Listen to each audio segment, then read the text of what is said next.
Price per night is king. If you're thinking about putting some amenities in your unit right now or putting in a basketball court or something like that, I would say don't do it. There's no reason for it. Those who can keep the prices low will survive and thrive. Absolutely thrive. It's a market swing right now, and things are at the bottom. This is Short-Term Rental Management, the show that is all about short-term rental property management with your host, yours truly, Luke Carl. All right, short-term rental management. Luke Carl, happy to be here. Love you. Going to talk about managing vacation houses. And we'll start with the jobs report. It came out on Friday. I did record this prior to Friday, so I apologize. I don't have any info on the jobs report. All signs were looking like it would be a little bit, shall we say, lackluster, which would point towards rate drops, which is what we were all kind of expecting after the Jackson Hole meeting. Let's put it this way. It is not fun to be Jerome Powell right now. He's getting it from all sides, man. It's just a tough gig for him. I don't admire what he's doing, whether you like him or not, and what's going on out there. It's a tough gig. And it's become a household conversation. When your uncle starts talking to you about the interest rates in the Fed, I mean, when has that ever happened in my lifetime? I don't ever remember my parents talking about the Fed. You know, of course, they weren't out using leverage for much of anything other than maybe a car here and there, but it's household conversation now. It's a very large topic. And now they're trying to stop the tariffs, and it's a lot going on out there, yet the stock market remains positive. So very soon we should have a rate drop. Again, there's been some huge news since I recorded this podcast, so I do apologize for not being perfectly up to date, but all signs pointing to rate drops. Whether that's good or bad, it's really good for housing. Housing needs it. Housing has not been that attractive for the past 2 or 3 years. It's funny because prior to the rates going up, housing was very attractive, and that's when the prices were the highest they've ever been. And if you bought in 21 or 22, you might be, in a situation where you can't sell it right now, which is all right.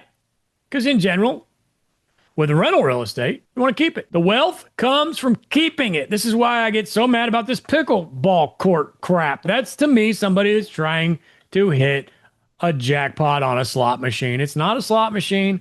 It's just a damn house. You provide a very clean, comfortable product for your guests at a good price, and they will come. Going out there and buying a $100,000 house and doing a $200,000 rehab on it, I see people doing that. I don't know that that's a good idea. Is your house worth what you've got into it at that point? It's a tough one, but we'll see. It's an interesting economy to say the least. I do think it's a good time to buy a deal. I just went live with a brand new beach house last week. Just a couple days ago, got the pictures up on it and got it up for rent.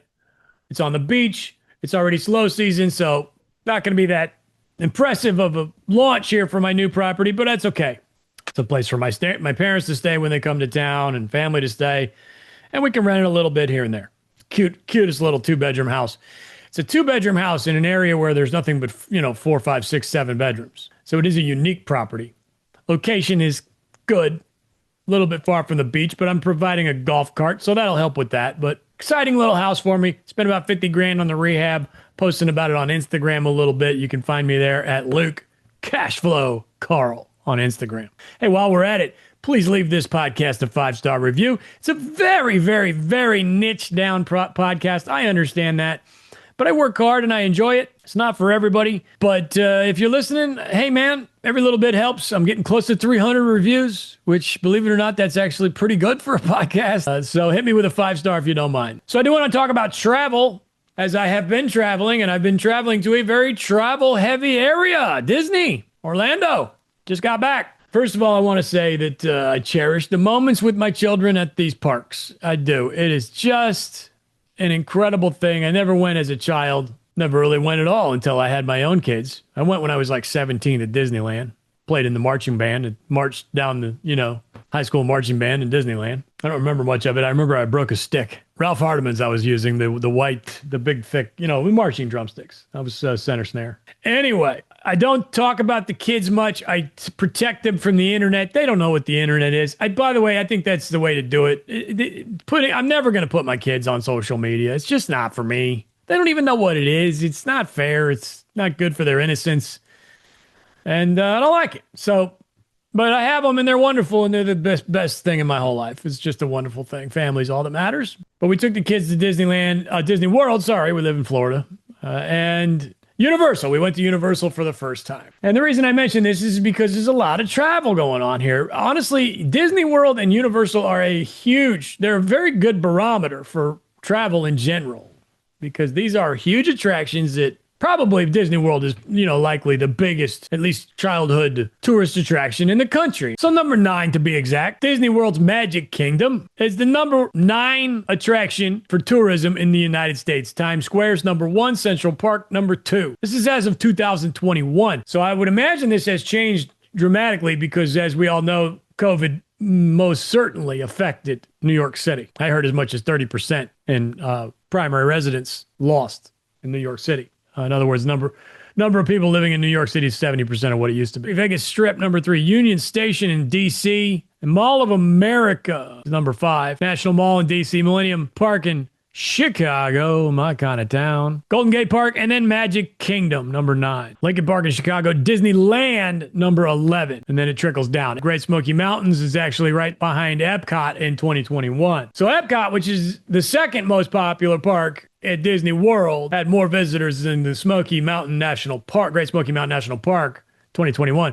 And oddly enough, Hollywood Studios is right underneath the Great Smoky Mountains. So my point is, a lot of traffic, a lot of tourism, pretty good barometer for what's going on out there in the world as far as travel is concerned. And I was a little bit surprised. It was pretty slow. I went over Memorial Day weekend. We took a long weekend, a few extra days. And we went to Epcot the first day. It was jam-packed. The first day of the Food and Wine Festival, so that was to be expected. It was jam-packed, even in a terrible storm. A lot of rain. You know how it is in Orlando, though. It only rains for like an hour. And then the next day we went to Universal. It was our first time at Universal, and it was great. I enjoyed it. Definitely see why folks are going there. I think I enjoyed it slightly more than I was hoping, which I did not have huge expectations because I'm going to go ahead and say we're Disney folks. We are Disney folks. Huge Disney fan. I really like having this Disney in my life. It's really enjoyable. And it is, I can't even come up with a word for how expensive Disney is. It's unbelievably expensive. We have a Disney budget. And it's worth every penny. It is worth every penny. Everybody's happy. They're very happy to see you. We will get into that here in just a second. I want to stick with the travel for right now. We went to Universal the first day, which would have been the Friday before Labor Day. It was my daughter's birthday. And it was not busy at all. We bought the express passes so we could just walk on without having to wait in line. And there were no lines. Basically, on any ride, there were no lines. Rather surprised at that. I don't have anything to compare it to because it was my first time. Now, keep in mind, Epic, the new Universal Park, is now open. And that seems to be where everybody's going. We opted to not go to Epic because we've heard and done a lot of research and found that a lot of the rides are not working properly because it is new and it's to be expected. It's new. You got to work the kinks out. So I ain't mad at them. I'm just going to take my time and go next time. No big deal. So it's possible that Epic was packed. I don't know. We didn't go. We went to the other two parks. Island of Adventure and Universal Studios. They did get busier after lunch, but they were not really that busy at all. And I was disappointed in the customer service. Again, we'll talk about that. The next day we went to Animal Kingdom, and again, not that busy. It did get busier after lunch, at which point we left and went to Blizzard Beach, the water park, which was very busy. I think there was a trend here.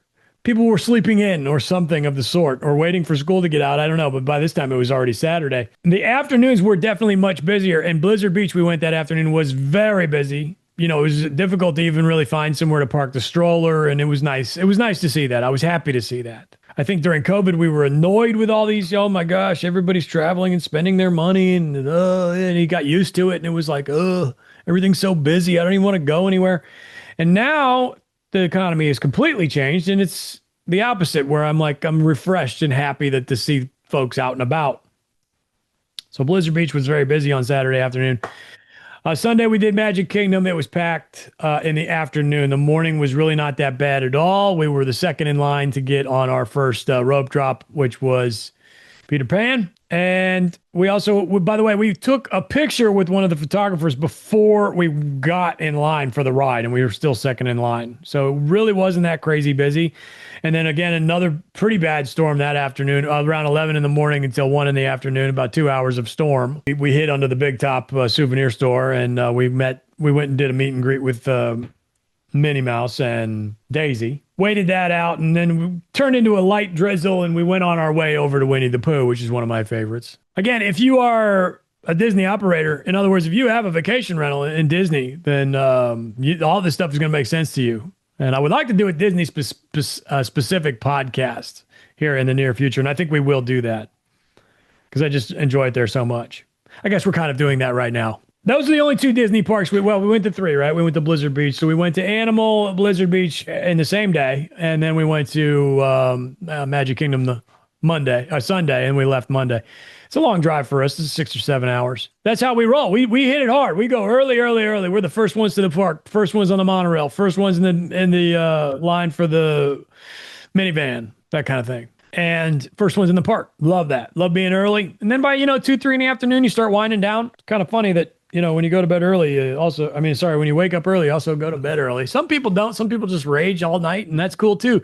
But we hit 25,000 steps a day, give or take. We've become incredibly efficient with Disney. So it's not, sometimes we used to hit 30 plus thousand steps, and now we don't have to because we're just efficient. But I like the steps anyway. I do like the steps. So anyway, we rounded it off with Carousel Progress. That was our last event at Magic Kingdom, which was wonderful. That's my favorite. It's just so much nostalgia. I know a lot of folks don't like that one, but it started it all, really. So anyway, by the afternoon, by the time we were leaving and the rain had cleared up, Magic Kingdom Sunday, it was definitely busy. It wasn't anything crazy, though. And again, Labor Day weekend, yeah, you get the extra day, but the kids are back in school, and it's not necessarily known as a super busy weekend. We also went Memorial Day this year, and it was not crazy either. I was decently optimistic, let me put it that way, as far as the travel and the traffic was concerned at Disney and Universal. I think it was decent, but it's definitely a little slow. I think the tourism and travel are a little slow. Not really the first thing on people's minds right now is spending money. We got to keep that in mind when it comes to our properties and pricing our properties. I really hate to say this, but it might be a decent time to have a talk with your cleaner about maybe lowering her rates a little bit for the winter, especially if you're on the beach. Because if you got COVID cleaning fees, times have changed a little bit, and it might be, your cleaner might be noticing it too. Like, man, I'm not as busy as I used to be. Well, there's a way to get busier, and that's to charge less money. So you might want to have a chat with your cleaner. Maybe there's $50 worth of wiggle room on a big property or something like that. Maybe. Please do not tell them that Luke said I should ask you if I can have a better cleaning fee. And hopefully you're happy there with your cleaner and your cleaning fee, and you don't have to do that. But it's getting to be a little weird out there, and we got to do whatever we can do. This is why I keep talking about these pickleball courts and all these amenities. What are you doing? Price per night is king. It's always been king, but right now, especially with Main Street hurting. Main Street's hurting. Uncle Larry's talking about interest rates at the dinner table. Main Street. So price per night is king. If you're thinking about putting some amenities in your unit right now or putting in a basketball court or something like that, I would say don't do it. There's no reason for it. Price per night. Keep those prices low. Those who can keep the prices low will survive and thrive. Absolutely thrive. It's a market swing right now, and things are at the bottom with sales, and tourism's a little slow as well, which I witnessed this weekend at Disney World. So I do want to talk about customer service a little bit, because I am definitely I'm already getting excited about this Disney podcast. I'm going to put that together here in the near future. But I will say, Universal, garbage, horrible customer service. Nobody even knew where the bathrooms were. I like to ask a lot of questions, especially when I'm new. And I was my first time at Universal, so I asked a lot of questions. Nobody had answers. None of the people at Universal had any answers to any of my questions. Very disappointing. Disney World, forget it. I had one slight disappointment where the guy, the bellman, or I don't know if he was the valet guy or what, but he saw him. I was standing there putting the stroller in the back of the Suburban. Two or three guys were near and doing nothing, and they did not offer to help. And this was at Grand Floridian, which is considered to be kind of the cream of the crop, one of top 2 or 3 resorts, if not the top, as far as price per night and things like that. And these guys didn't want to lift a finger to help me with my stroller. I was very disappointed at that. And then I went to Universal, and the customer service was so horrible that when I went back to Disney, I was extremely impressed because the stroller thing did not continue. You know, our minivan is a Lyft. It's an Uber at Disney World for those that don't know. The driver was fantastic. Everybody's so friendly. Everybody knows exactly where everything is. They're so happy to see you. The customer service is second to none. Every time I go to Disney World, I get fired up and inspired to be a better host. And that's just what Disney teaches you. So to recap, the parks were not that busy on a major holiday weekend, which is a little sad, but also kind of expected. I was, I don't know. I was expecting to be annoyed, but hoping that it would not be that busy. And now looking back on it, I wish I was annoyed because that means that people are out spending money. But the consumer spending does seem to be pretty good right now. I don't think that's our problem. I think people are consuming. Matter of fact, the spending is high enough that some folks are saying that it may not negatively affect the jobs report, which is just expected to come in a little, like I said, lackluster. Again, it's already been out, so I do apologize for not being completely timely here as the jobs report came out on Friday. But I do think folks, they're spending money. They're out, they're moving and shaking. I've been looking at motorhomes and Rolexes lately because those are directly related to vacation homes. They're all the same kind of thing. I don't need this thing, but I want it. Good news is with a vacation home, you can rent it and get it professionally cleaned and make improvements to it when needed. Can't do that with a Rolex. I mean, maybe you can. Is there an Airbnb for Rolex? I don't know.